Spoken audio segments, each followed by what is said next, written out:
من لمّا بدأت توعى بالدنيا ولقيت الناس حواليك مختلفين، اللي أسلوبه راقي واللي كلامه مؤثر واللي شخصيتك تتمنى إنك تكون زيه، فتبدأ تحلم وتقول أنا هاتغير وهاكون أحسن وهاشتغل على نفسي، بس بعد شوية تلاقي نفسك واقف في مكانك لأسباب كتيرة، أنت مش عارف تبدأ منين، مش عارف إزاي توصل، ما فيش خطوات واضحة تمشي عليها. في الفيديو ده هاشارك معاك أهم النقاط اللي أنت محتاج تاخد بالك منها لمّا تبدأ رحلتك للتحسين من نفسك بطريقة حقيقية ومن غير ما تضيّع وقتك. أول حاجة أنت محتاج تعرفها الوعي بالذات، أنت محتاج تعرف نفسك أكتر من حيث إيه اللي بيميزك، إيه نقاط قوتك ونقاط ضعفك، هدفك أو حلمك أو حتى أمنياتك، بحيث تغطي أو تقفل كل نقطة مش واضحة عنك، علشان تعرف إيه اللي أنت محتاجه، بالتالي تتحرك ناحيته. باختصار محتاج تعرف نفسك أو تبدأ من دلوقتي وتتعرف عليها. تاني حاجة أنت محتاج تعرف مشاعرك وتتحكم فيها، لما تبدأ تكتشف نفسك فأنت بتتعرف على حاجات كتير ممكن ما كنتش تعرفها عن نفسك سواء سلبية أو إيجابية، وبتعرف إيه الحاجات اللي بتأثر فيك وبتخرجك عن شعورك أو بتحسن مزاجك. ومع المراقبة يوم بعد يوم فتبدأ شوية بشوية تتحكم بعواطفك بحيث إنك تبدأ تحسن من جودة نفسيتك وتوصل أو تقرب من الهدوء والاتزان النفسي. الحاجة التالتة الانضباط الذاتي،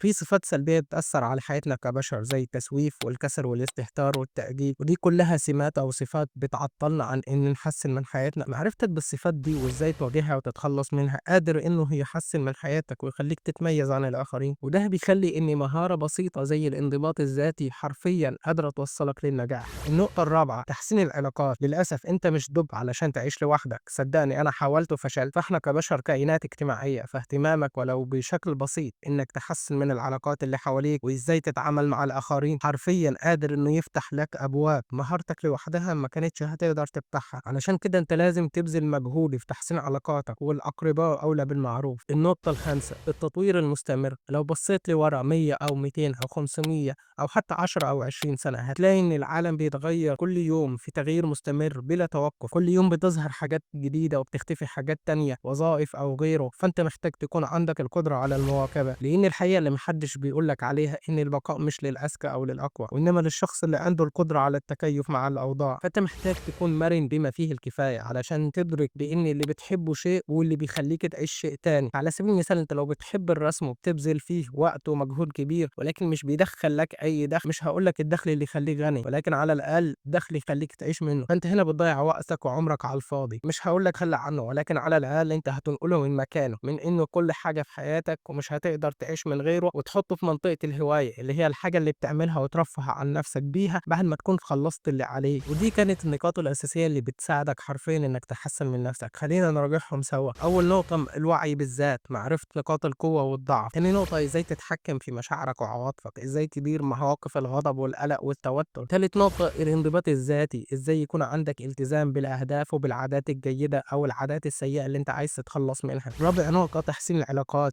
من حيث التواصل الفعال والتعاطف واحترام الآخرين وإزاي تكسب الآخرين في صفك. النقطة الخامسة التطوير المستمر، حاول تخلي كل يوم على الأقل ولو تتعلم معلومة بسيطة أو تضيف لنفسك ولو ب1% من تطويرك لنفسك. ممكن يكون صعب بالنسبة لك إنك تبدأ بالحاجات دي مرة واحدة، ابدأ بالحاجات الصغيرة، ما تحاولش تغير كل حاجة مرة واحدة لأن ده هيبقى صعب وبالتالي مش هتقدر تنجح. خليك صبور، تطوير الذات ده مش سباق، دي رحلة مستمرة. حاول يكون عندك مرشد أو شخص ناجح في المجال اللي أنت عايز تتحسن فيه بحيث إنه يكون منتور عليك ويساعدك ويوفر لك نقاط واضحة تقدر تمشي عليها. آخر حاجة أنت محتاج تستمع لآراء الآخرين، الآراء الإيجابية اللي بتحسن من نفسك. بالنهاية التغيير مش سهل ولكنه على الأقل هيكون أسهل من إني بعد كام سنة ترجع تندم علشان ما قدرتش تطور من نفسك. صدقني ابدأ اليوم وما تنتظرش للظروف المثالية لأنها عمرها ما بتيجي. والتحدي العملي، حاول تحدد نقطة معينة في شخصيتك محتاج تحسنها وابدأ في تحسينها لمدة أسبوع، وبعد أسبوع حاول تقيس الفرق أو تقارن نفسك قبل وبعد. لو قبلت التحدي شاركني إيه النقطة اللي أنت هتبدأ تشتغل عليها في الكومنت، وأوعدك بعد أسبوع هرجع أسألك عليها بحيث أشوفك هل التزمت بيها ولا لأ.